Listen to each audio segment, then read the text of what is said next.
you probably noticed I don't feel about that war the way we were told we were supposed to feel about that war, the way we were ordered and instructed by the United States government to feel about that war.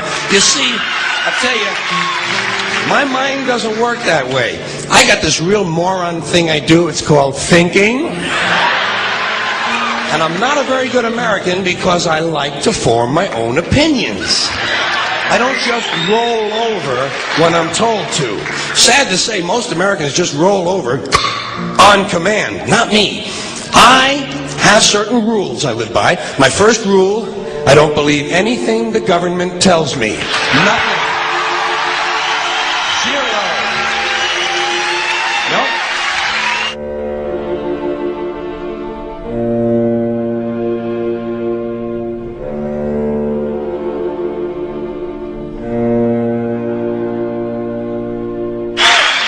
And I don't take very seriously the media or the press in this country, who in the case of the Persian Gulf War were nothing more than unpaid employees of the Department of Defense, and who most of the time function as kind of an unofficial public relations agency for the United States government. So I don't listen to them. I don't really believe in my country. And I gotta tell you folks, I don't get all choked up about yellow ribbons and American flags. Now, to balance the scale, I'd like to talk about some things that bring us together. Things that point out our similarities instead of our differences. Because that's all you ever hear about in this country is our differences. That's all the media and the politicians are ever talking about, the things that separate us, things that make us different from one another. That's the way the ruling class operates in any society. They try to divide the rest of the people. They keep the lower and the middle classes fighting with each other so that they, the rich, can run off with all the fucking money. Fairly simple thing happens to work. You know, anything different, that's what they're going to talk about. Race, religion, ethnic and national background, jobs, income, education, social status, sexuality, anything you can do, keep us fighting with each other so that they can keep going to the bank. You know how I describe the economic and social classes in this country? The upper class keeps all of the money, pays none of the taxes. The middle class pays all of the taxes, does all of the work. The poor are there just to scare the shit out of the middle class. Keep them showing up at those jobs. Politicians know that word. They use it on you. Politicians have traditionally hidden behind three things: the flag, the Bible, and children. No child left behind. No child left behind. Oh, really? Well, it wasn't long ago you were talking about giving kids a head start. Head start? Left behind? Someone's losing fucking ground here. But there's a reason. There's a reason. There's a reason for this. There's a reason education sucks, and it's the same reason that it will never, ever, ever be fixed. It's never going to get any better. Don't look for it. Be happy with what you got. Because the owners of this country don't want that. I'm talking about the real owners now. The big, the wealthy, the real owners, the big wealthy business interests that control things and make all the important decisions. Forget the politicians. They're irrelevant. The politicians are put there to give you the idea that you have freedom of choice. You don't. You have no choice. You have owners. They own you. They own everything. They own all the important land. They own and control the corporations. They've long since bought and paid for the Senate, the Congress, the state houses, the city halls. They got the judges in their back pockets, and they own all the big all the big media companies. So they control just about all of the news and information you get to hear. They got you by the balls. They spend billions of dollars every year lobbying to get what they want. Well, we know what they want. They want more for themselves and less for everybody else. But I'll tell you what they don't want.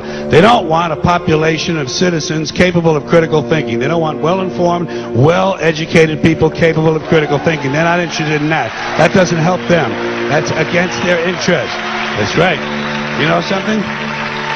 They don't want people who are smart enough to sit around the kitchen table and figure out how badly they're getting fucked by a system that threw them overboard 30 fucking years ago. They don't want that. You know what they want? They want obedient workers. Obedient workers. People who are just smart enough to run the machines and do the paperwork, and just dumb enough to passively accept all these increasingly shittier jobs with the lower pay, the longer hours, the reduced benefits, the end of overtime, and the vanishing pension that disappears the minute you go to collect it. And now they're coming for your Social Security money. They want your fucking retirement money. They want it back.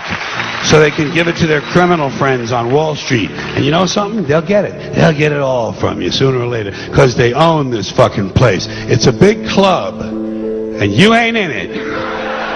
You and I are not in the big club.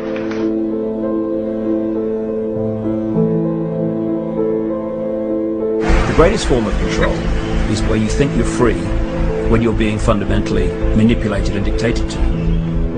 One form of dictatorship is being in a prison cell and you can see the bars and touch them. The other one is sitting in a prison cell but you can't see the bar, you think you're free. What the human race is suffering from is mass hypnosis. We are being hypnotized by people like this. Newsreaders, politicians, teachers, lecturers. We are in a country and in a world that is being run by unbelievably sick people. The chasm between what we're told is going on and what is really going on is absolutely enormous. The greatest hypnotist on planet Earth is a oblong box in the corner of the room. It is constantly telling us what to believe is real. Historically, the control and manipulation of political opinion has been the Freemasons' main weapon in gaining control of countries and states. Once in control of the rulers and politicians of a country, laws and political structures could be changed in accordance with their agenda. However, since restricting the body does not necessarily mean restricting the mind, the Freemason recognizes that their plan for a global government hinges completely on subduing the masses to their agenda, and thus eliminating opposition to their cause. And the greatest threat to their plan, posing more danger than any army or law, is the threat of a free-thinking mind. In order to eliminate this threat and to achieve their objective, the Masons have set about the boldest plan ever devised: the complete control of every aspect of human life, your life. And the weapons they are using against you are in your very homes, entertaining you and your children, and gradually indoctrinating you without you even realizing.